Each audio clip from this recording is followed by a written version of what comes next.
Welcome to the Channel Chat podcast. Proudly sponsored by Convergent Technology. Hello, I'm Marc Sumner, host of the Channel Chat podcast show, and today I have the pleasure of Drew Lydecker, the co-founder and president of AVANT, in the virtual studio. How are we doing, Drew?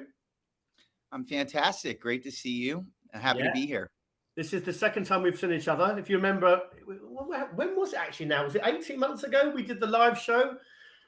It was the beginning of Huh? Yeah, beginning of the pandemic. It was like, the early days, and I can remember thinking, my gosh, what is going to really happen here? And since 18 months, obviously we've been holding on for dear life because we've been helping the world communicate. So it's been crazy times. So thanks so much for coming back on the show. Drew, obviously, when we spoke before, I was very much interested in about remote working and collaboration tools, etc. But today I really want to talk about the AVANT story and your story and give the listeners a bit of an overview of why you did the crazy thing of starting your own business, because you had a pretty good job at CDW. Is that right? You were pretty successful before? I'd like to say I had the greatest job on the entire planet. I did. I was a trusted advisor for, obviously CDW, one of the, top companies in the country, in the world now. And it was an amazing opportunity. That company gave me so much to learn. I became who I am today there. And I think like any other, great entrepreneur, I working in such an amazing company, moving so fast and building new divisions of the company and new ways to go to market, you learn. And I think like the greatest gift that I have learned probably in my adult life is that, being quiet and learning and listening and seeing and taking it all in gives you sometimes the answers that are right in front of you. And I saw along with a few others, a gap in an industry that didn't exist. I saw the emergence of, the carrier world, AKA telecommunications, becoming more of a standard around the indirect channel, becoming a massive part of the success of that industry. I saw the data center market explode, the colo neutral market explode, companies like Equinix and CoreSite and Telehouse and regardless, whoever they were, I saw that market exploding. I saw cloud coming in various forms, nothing like what I thought it is today. And then I knew security was going to be an area that was going to be something that was much different than, slinging boxes and lights and, all that good stuff. And so what I saw was an opportunity to create a company that didn't exist in the market today. You look at the big disties, the guys who are amazing at logistics and filling out bombs and getting your equipment there on time. Yeah. I could care less about that. I was a part of everything monthly reoccurring OpEx. And, the industries that we represent were embracing the channel in a way that they knew it was the existence of their future. And so all of those things colliding created this picture, that aha moment, that a company needed to be formed, a platform needed to be created, that was sales enablement, was education. It was the entire portfolio of everything you wanted. And you could just snap into it and instantly start to take advantage of this monthly recurring tsunami that is obviously here today and the new cool kid on the block. But back in the day, it was not.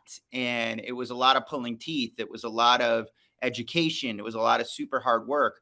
But the fundamentals of what we wanted to build, we went out there and we created it. So when you, obviously, there's one thing having an idea and there's one thing executing. What gave you the courage to think, do you know what, I'm going to leave my good job at CDW and then do the crazy thing of starting a company? Because most people don't do that. Most people might have the idea, but they don't actually execute. So what gave you the encouragement to think, do you know what, I'm going to do this?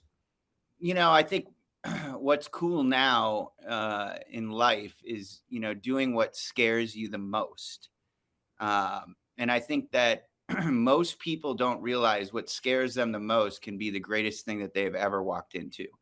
And if they remind themselves sometimes that, yeah, it's going to be super scary. And yeah, the likelihood you're going to be successful isn't that good.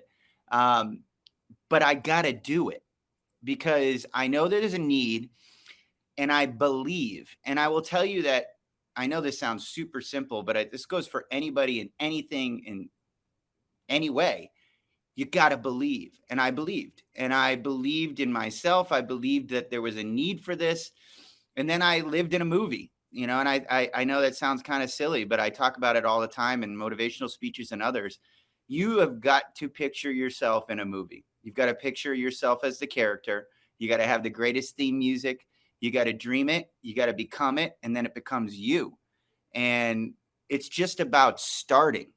Like nothing else matters. You just have to go for it. And then you have to surround yourself by the best of the best. And one thing I will tell you is that early on starting this company, I knew there was a need.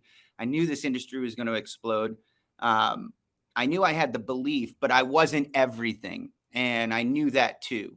And so surrounding myself by the best of the best that, really added things to me that I didn't have was probably the key to our success. And what was the sort of challenges you experienced in the sort of first 2 or 3 years? Because most businesses fail the first year. Was it 90% of business fail the first year? And 50% of those don't get past the 5 years. So you obviously there's one thing believing, but there's one thing executing. So what was the challenges you experienced in the sort of first 2 or 3 years? Every single thing that any entrepreneur ever experiences, from not paying yourself to thinking you're going to go broke to payroll to, the growing costs to literally anything and everything. Being an entrepreneur is not easy, but it's also not as difficult as most people make it out to be, especially with the resources, the people today. I had all of those challenges, but one thing I had at the end of the day was the ability to consistently put myself in that movie, to see the success, to never quit. And to truly believe in what we're doing. And I think our employees, even the early days, Jennifer Gallego and Ian Kinniger and Aaron Christensen, all these guys who know, a lot of people know who they are, but, they believed in what we were doing. And I think once you start to get collective belief, other people, your customers, will believe it too. And I will tell you that, in those early days, and this is the one thing that I'll tell anybody thinking about starting a company, and even ones that are running multi-billion-dollar companies, look the part to play the part. I think in the early days, we looked like $100 million company before we ever did $1 million. We looked and felt like we were already there, but we were not. And I think that's a really important thing, because fear can kill you. And fear can also drive you. And so I think we chose to let fear drive us. And then I think our customers believed in us, and the rest was history. So what, you mentioned there about around fear and having belief. What advice would you give someone who had a business idea, but doesn't know how to quite kick things off, and they want to sort of get a company going? What's the one bit of advice you'd give them? I love that question. I say that I love that because it's funny. I was on stage with Jesse Itzler. I don't know if you know him, but his wife founded Spanx. Jesse's had a tremendous amount of success. He was our keynote speaker at Special Forces Summit, which we do every year. It's our big summit. He was our big speaker this year. And I was on stage with him. He was losing his mind. It was incredible. The audience was going completely crazy. He was talking a lot about the things that I'm telling you right now, which is, fear will dictate your life, but if you let it. But one of the things he talks a lot about, and I do as well, is you have to talk. You have to say it. You have to put it out there. If you're thinking about starting a company, talk about it to everyone and anyone, anywhere you can. I think that when you do that, you start to believe yourself, and then people will start to slowly encourage you, and then you'll start to learn different things. And so the one thing I often tell people is talk, say it, do it, right? Because if you say it to enough people, you're gonna do it. That day I've been boxing for a couple years, and I said I was gonna fight Golden Gloves this year. I only did that because it was super crazy to say in front of thousands of people. But I knew that if I said that, I was going to do it. You're going to have to do it. Yeah, otherwise you'd be called out. Yeah, I can't go anywhere now when people don't ask me, how's the fighting going, And so I knew that going into it. And I think that the whole world needs to do that. When you have a great idea, people love hearing ideas. They love giving you, their criticism, and they love giving you their opinion. Take it at a grain of salt, take it in at bits and bytes. But the more you just talk about it, the more that you put it out there, the greater likely you'll actually do it. And I think that is the key, is putting yourself in that movie, talking about it, having people feel that passion. They want to be around that passion, and life is all about energy. And so you need to create as much of that energy as possible, which is going to give you that boost when things get super hard. So let's talk about energy, Drew, because I read recently that you partnered up with Pamlico Capital to help with your growth plans.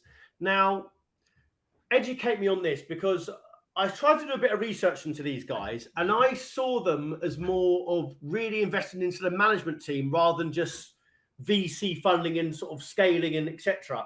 So tell me why you partnered with them, or they partnered with you, and tell me how that's going to add fuel in your growth plans in sort of 2022. Because I'd never heard of them, and I started looking at them, I'm thinking they tend to sort of be quite.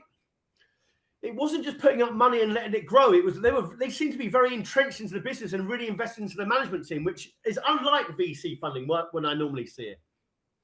Yeah, man. Pamlico, which is a private equity firm here in the United States, based out of Charlotte, North Carolina, was one of a lot of folks very, very interested in us. And before that process even got started, we've been in existence for a mere 12 years. And as you know, those first 2 years, which you just asked me about, are a lot of just trying to figure out who the hell you are. And so we're really like a 10-year-old company that has gone through obviously explosive growth, and it's been funded by my partner and myself, Ian Kinniger, who is our CEO.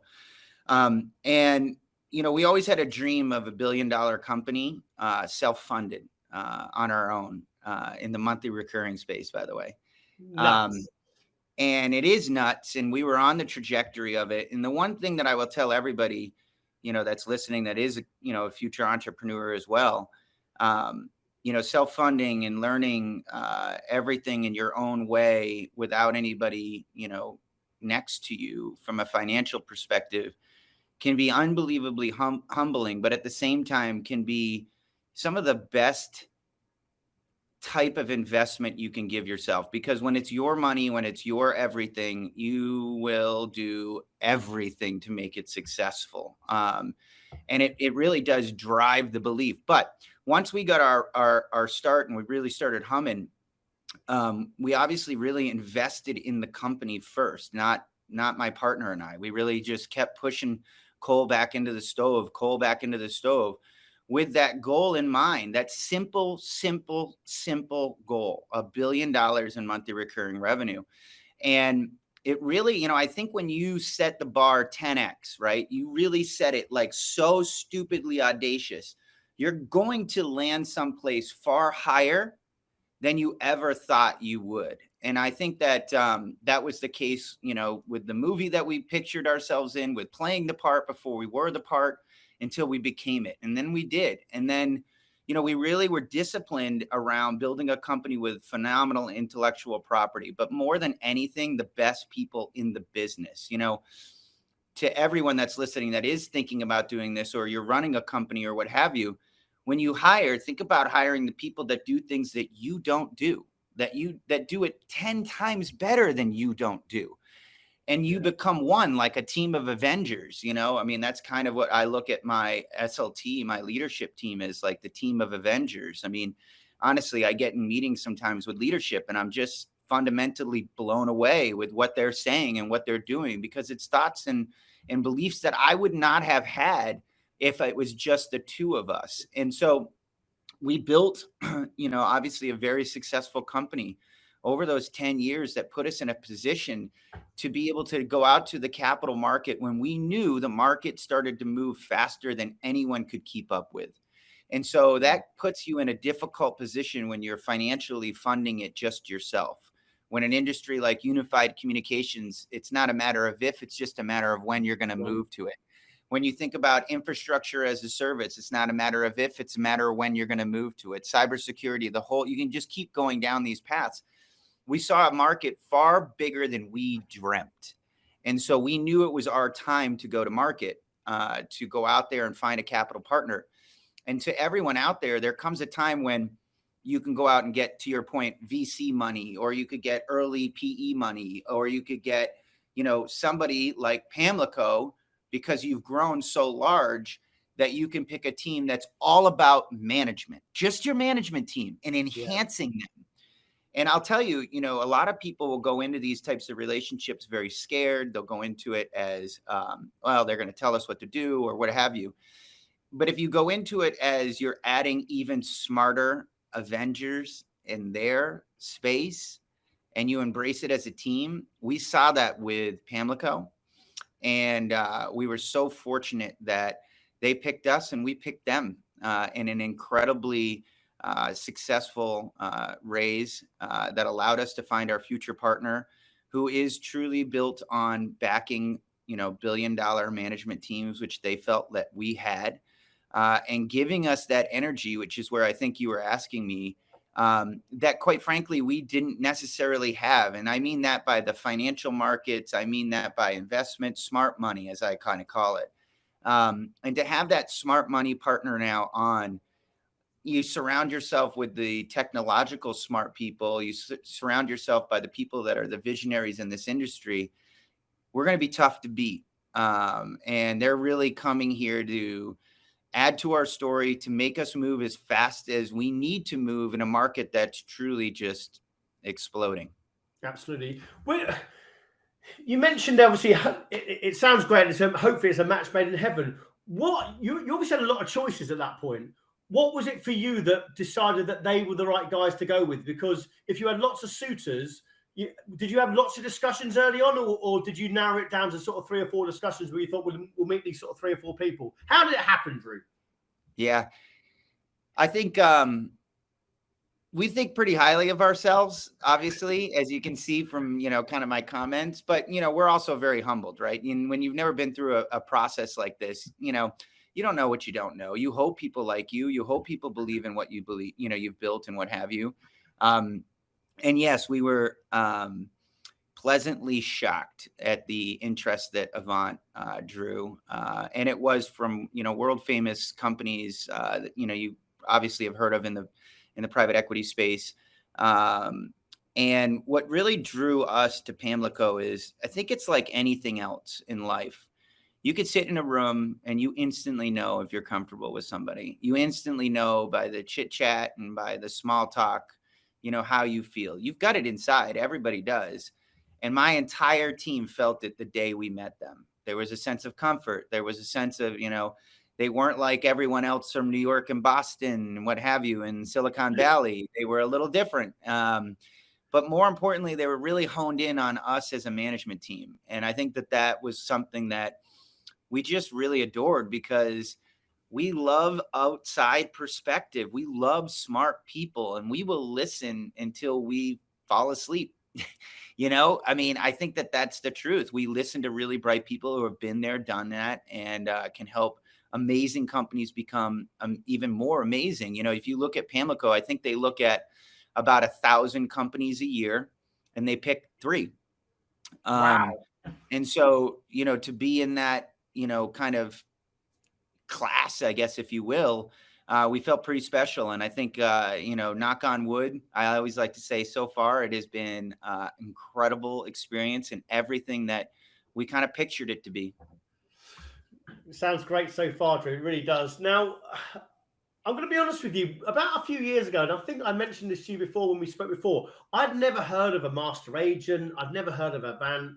And when it came to the UK channel, someone spoke to me about this sort of type of organization, and I thought, nah, this isn't going to take off. I was really skeptical, Drew. I really was. And you know our sponsors. I don't know if I've told you before, but the Convergent guys, Jody, Peter, and Michael sponsor the show now, which is great. I know you know those guys very well. And I was actually thinking now, as you infiltrate the UK, and you have been, is this message going to get diluted? And what I mean by that is, when I look at the tin shifters that maybe would look at AVANT and think, nah, I'm not adapting this master agent. I'll try and do it in-house, etc. And then I look at Convergent, that you know well, and as I said, they've sponsored the show and they're adapting it.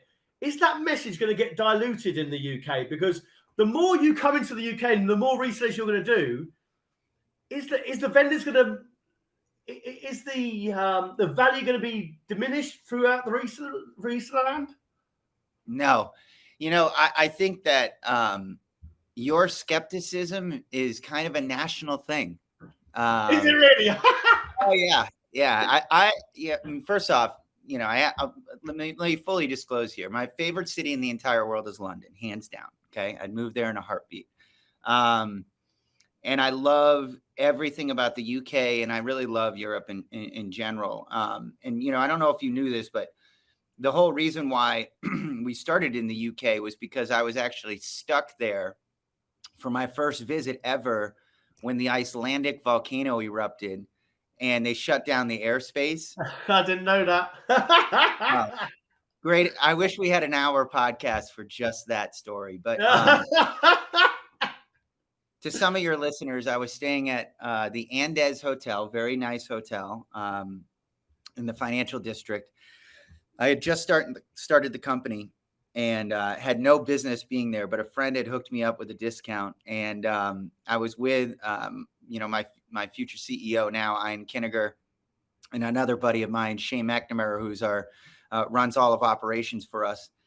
And I can remember being stuck there, not getting out. And if you remember that time in the UK, every day was like Groundhog Day for me. The airlines gave you actually no, indication if we would ever get out.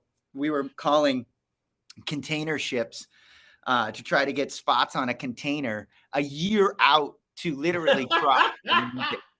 But we had no idea, right? At the time, we had no idea. We just kept waking up and having the same day. And so we spent a great amount of time there. And we interviewed people. We talked to people, right? We got a feel for the UK and we understood it to a degree, not like fully, but we understood it to a degree.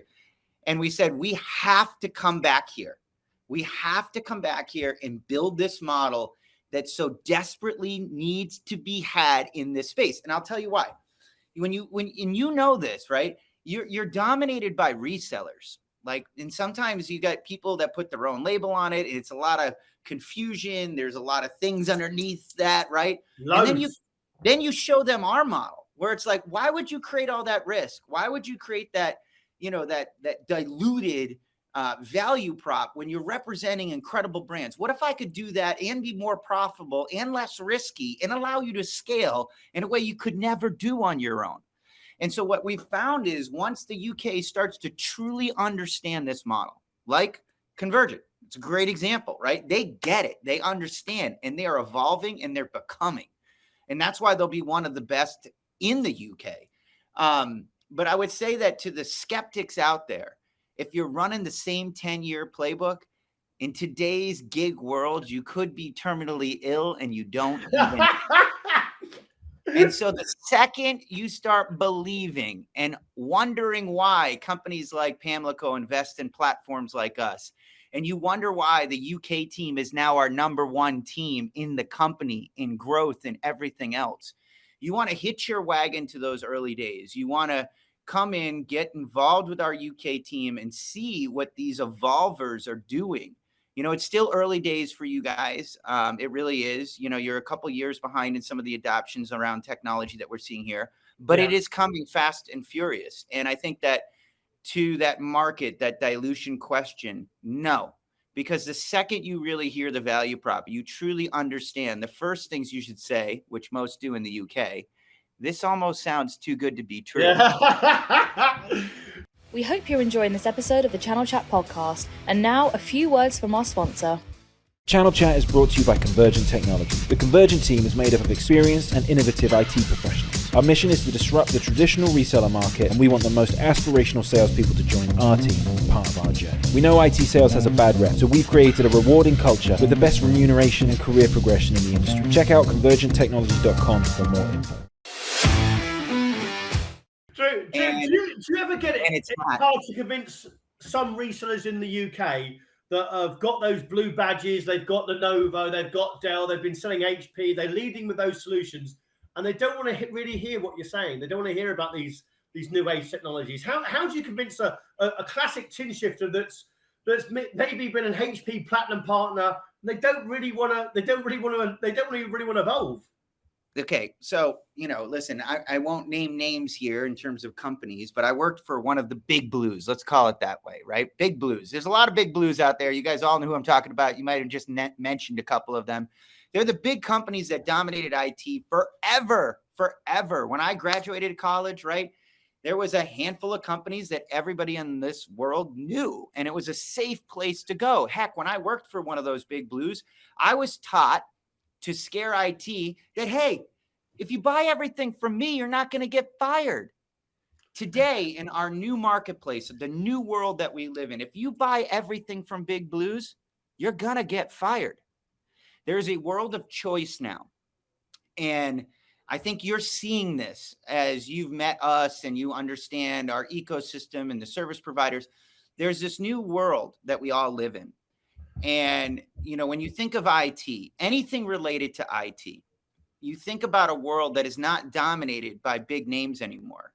And you think about a new trend. A new trend is to go with companies that are laser focused on a handful of really, really minute things. For instance, you look like a Ring Central was a great example.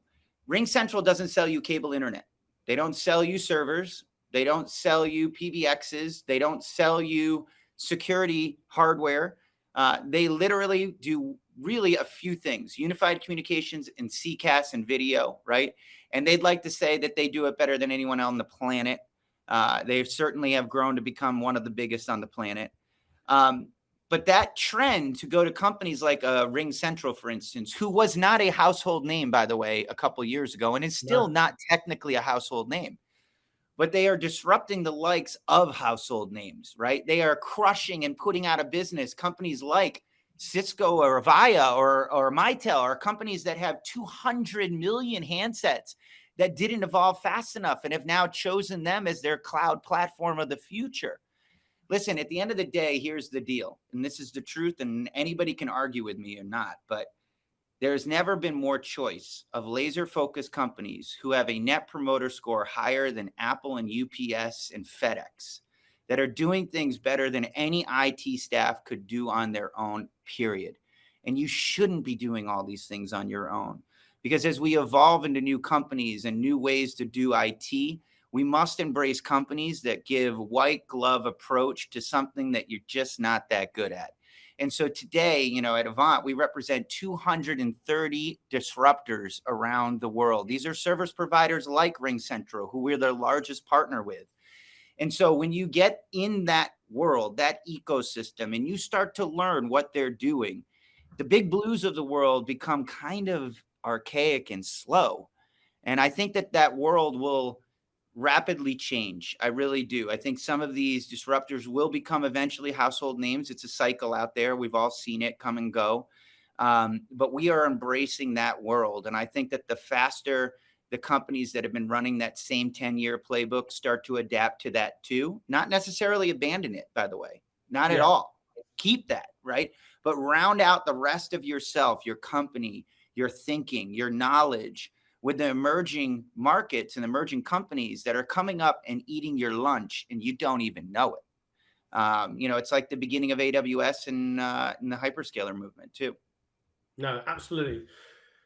Now, I know, AVANT, you have two of your female leadership team in the CRN Power 100, which is the most powerful women in the channel. Now, there have been several initiatives designed to sort of celebrate and encourage and promote successful women in the channel. Now, do you see value in these awards, or do they promote women, or do they potentially segregate it further? Because there's a big dilemma here about celebrating women in the channel, and is it segregating it, or is it actually promoting it? What's your view on that? Huh. And you've got two successful female in your own company. I have way more than that. Yes, I have two recognizable. I have a lot of recognizable women. I won't say whatever that list is. It is what it is. I will tell you a little bit more about the power of hiring women in general, but also unusual suspects. This world is completely different. And I think that people in our industry, and IT in particular, are used to doing the things that you kind of grew up doing and hiring the people that you kind of grew up hiring.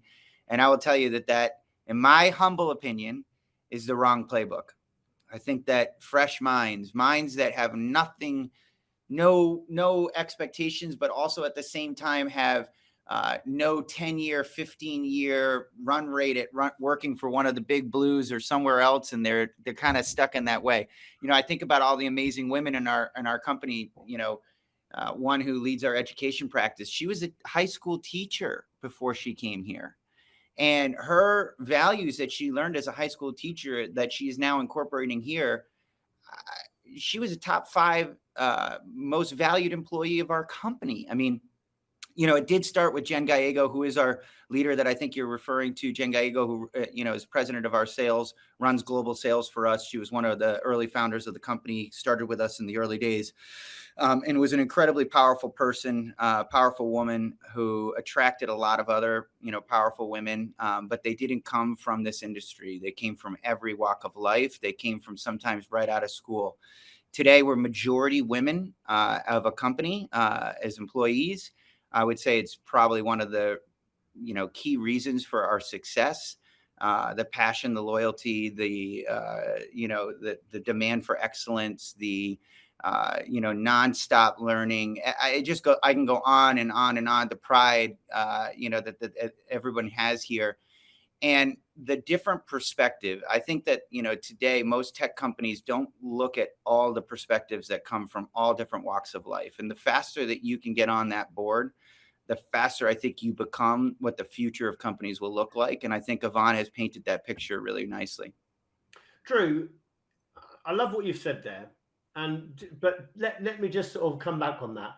If I sent you an English teacher for one of your roles, you wouldn't even look at the CV, would you? So how would I actually get that person in front of you? Because I've hired for you in the UK. I know your UK team's going great. But if I sent over a CV saying, oh, here's a UK channel partner role for Drew, or whatever the role is, or UK marketing role, and the person's an English teacher, you're not going to look at them. So how do these people who aren't, and don't get me wrong, I love it that people, because there's a big talent shortage, how do we get people outside the industry getting a chance to get involved into a company like yours? Because you've said you've taken on an English teacher, and I'm saying I don't think that English teacher today would even get an interview.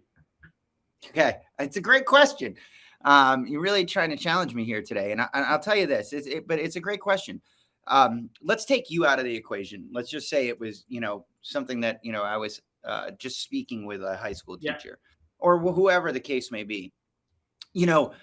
What we're doing, at least here at AVANT, and what we're representing, which is all of the coolest technologies that are emerging, right, from the MSSP movement in cybersecurity, to the unified communications world, to the video world, to the Zooms of the world, to everything you're using every single day, to the emergence of new technologies like SASE. And oh, by the way, every time you get on an application, you get in a data center. I represent every single data center in the world. You should see what these data centers are. I'm telling you this funny story because I think that what most people in IT, let's call it the IT channel that you know so well, they haven't made it cool. And it's cool. Like what we do is not only cool, it's changing companies, it's changing lives, it's changing the way we all work. And when people hear that, when they feel that, when they see it, they want to be a part of it. Just like they did when they wanted to go and join Facebook and now they're gone, right?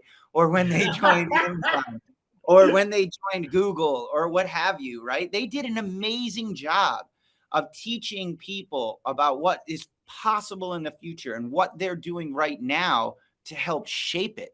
And I think that, our service provider industry is doing a pretty good job in doing this and getting, going outside the box in recruitment.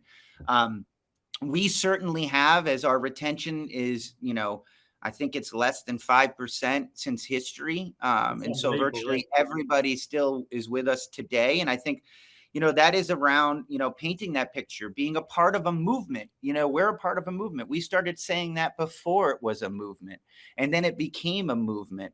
And so I think to everybody out there, including the recruiters, that folks like you, talk to people like us and say, what are you open to? Like, are you open to a high energy, high learner, quick to adapt, but wants to be in this unbelievably emerging, cool space? Then of course we will look at those people, right? And so I think it's really, from Avant's perspective, we're wide open. We'll look at anybody and anytime, and we'll interview them, and we'll know if you got the passion. And then, in the teacher role, I mean, she runs our education, to be fair. So that's quite similar. But at the same time, never in a million years did she think she'd be a part of a movement around, positioning technologies that are fundamentally changing companies for the rest of our lives. Well, Drew, on that case, I'm going to now target every high school teacher and English teacher in the UK to say, if you're excited about working in tech, there's a role at Avant on the long list. So I'll make sure I get those CVs over to you. Teachers are amazing. Although I would tell the rest of the teachers, we need more of you out there. So keep teaching. But no, but I'll tell you, this too, though. I'll just say this, the great, what's it being called? The Great Resignation. It's happening. It's happening, Drew.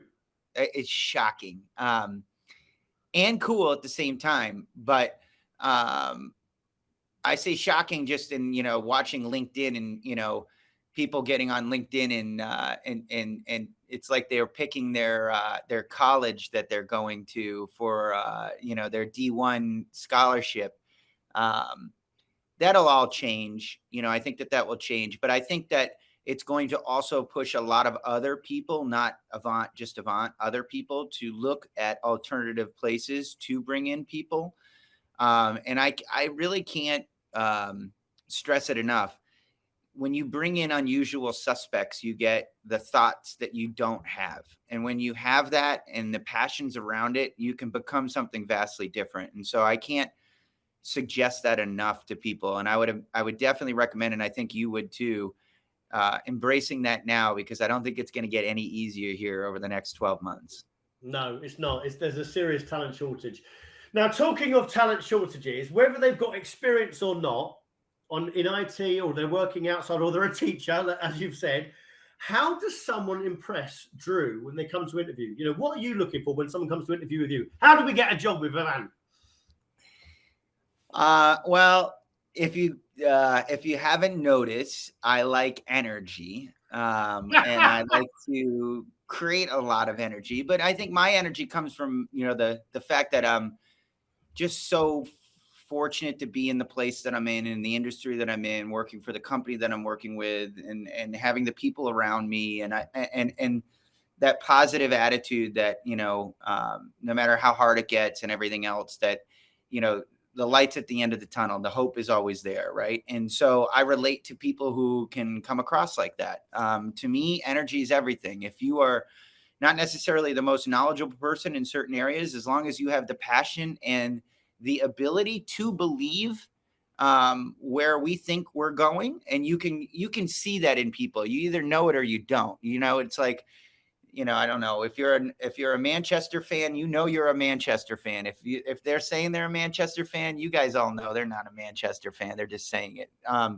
And so I think that's the same in an interview. I think energy is everything. People can't do enough to help hype themselves up, not too much, but like help them hype up, so that when they walk in that room, the energy is felt. And from there, that's where I start really kind of dissecting the interview. So what advice would you give to someone who's ambitious? They're super ambitious. They come and impress you in an interview, Drew, and they join your organization, but they really want to progress quickly. What advice would you give them to progress within your organization? I love that. Yeah, I say this a lot to people. First and foremost, become a historian of the company you work for. And I say that because, as an owner, if I have a new employee who says, so 12 years ago, you really landed those 3 VARs as your first client, and that's all you did, I would fall off my chair right now if somebody said that to me. But when you become a historian of a company, that means you know all of the things that took to get us here today. And when you know that, you're able to articulate that story to the world. Yeah. And what I would say is, be involved. Like, you know, when you tell a story about the fact that you've learned everything from day one of this company, from the day they opened their doors to today, and you say it in front of leadership who have been there in that company since that day, you're hitting heartstrings you can't even imagine, right? When you start to be involved in every group you can be involved in, you know, inside of a company and all the things that they give to you, you're going to get recognized. You know, I think in today's marketplace, people that are hustling hard, that are putting themselves out there, that are training like a pro to become a pro, get recognized. And I think that those are the folks that could be like the ones that are not doing that. But because they're putting themselves out there, they're putting themselves in that vulnerable way, they're injecting themselves into other things inside of the company that are maybe a little bit not normal. You will become recognized inside of your company. We give away this thing called a Hustle Award. It was a thing that I in high school baseball team, and we had a t-shirt that had hustle on it. And I always loved it because, you know, you put that on in practice and you look down and it's like, you better be running, you better be hustling, right?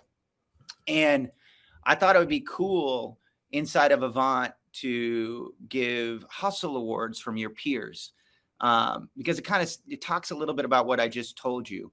And so I wanted to give these little A's, the AVANT A's, they're little stickers. And then you could put them, if your friends nominated you for a hustle award and you got a hustle award, you'd put that sticker on your laptop. And I thought it would be cool to put it on your laptop, because if I came to a meeting with you, you'd be like, what are those little A's all about? And what a great story to tell them that your peers recognized you for hustle. And it was something that, you know, wasn't something anybody wanted to do. It was your friends and the people that work around you that nominated you because they recognized you were going above and beyond. And I think that little, you know, tip and trick inside of AVANT has really led to that recognition. But I think that for people that are listening today, you can't hustle hard enough. But when you do, you'll be recognized. Now, Drew, you've said your favorite city is London. When are you coming over? Because I heard a sneaky feeling you're coming over in May for an event. Is that right? Yes, I am. And of course, you would ask me a date, and the one thing I don't have on top of my head is I believe it's the 11th and 12th. But how long are you coming over for? See, you know us. Yeah. So I am coming over May 11th and 12th. It's our big event. I highly recommend anyone that's listening right now to sign up and be a part of it. I know your good friends at Convergent will be there. I can't wait to see those guys. I'm so damn proud of what they're building, and to see our UK team and light your amazing country on fire about this movement that we're a part of. Yeah, and to diminish the skeptics like me about what's going on. So it's funny. So my last question, Drew, you've been a fabulous guest, but I want to get your view this year about what's going to be the disruptive technology, because we've talked about Ring Central, we've talked about collaboration, we've talked about UCAS, etc. Where do you see the next emergent technologies where the big tier one vendors are going to struggle? There's going to be something happen. You know, is it going to be security now? What's the next playbook? I mean, unequivocally cybersecurity, unequivocally the MSSP movement. You know, I was recently just with a handful of, you know, very large private equity guys that run a lot of, you know, big portfolio companies, hundreds of companies, very large companies, everyone that's listening today, we use all of their products, right? There is no single company on the planet, very few, unless you're in cyber, that you can honestly say you got it nailed, because you really don't. You'll never will. And the MSSP revolution that's happening right now is doing the things that any one particular company just can't do on their own. They can't hire, they can't implement, you can't just go and buy equipment and just hope it, you know, is going to keep the bad guys out. And so we're betting big on cyber this year. As a matter of fact, Pamlico and us, we're investing. That's our big investment area, is we're going to build out the top cybersecurity portfolio with the best of the best across the NIST stack of names, again, that you've never heard of in your entire life, but are leading this MSSP revolution, which I believe will be, you know, one of the biggest surprises that are come out of not only 2022, but going into almost 2024, in my opinion, it'll become the new unified communications, the new CCAS of the next couple of years. Drew, you've been a great guest. I'm going to come and see you on the May the 11th or the 12th. I'll get Jody and Peter and Michael to get me an invite. So I will come and see you in person on May the 11th and 12th. You've been a fabulous guest. Thanks so much for your time. Thanks. Good to see you, and look forward to seeing you in May.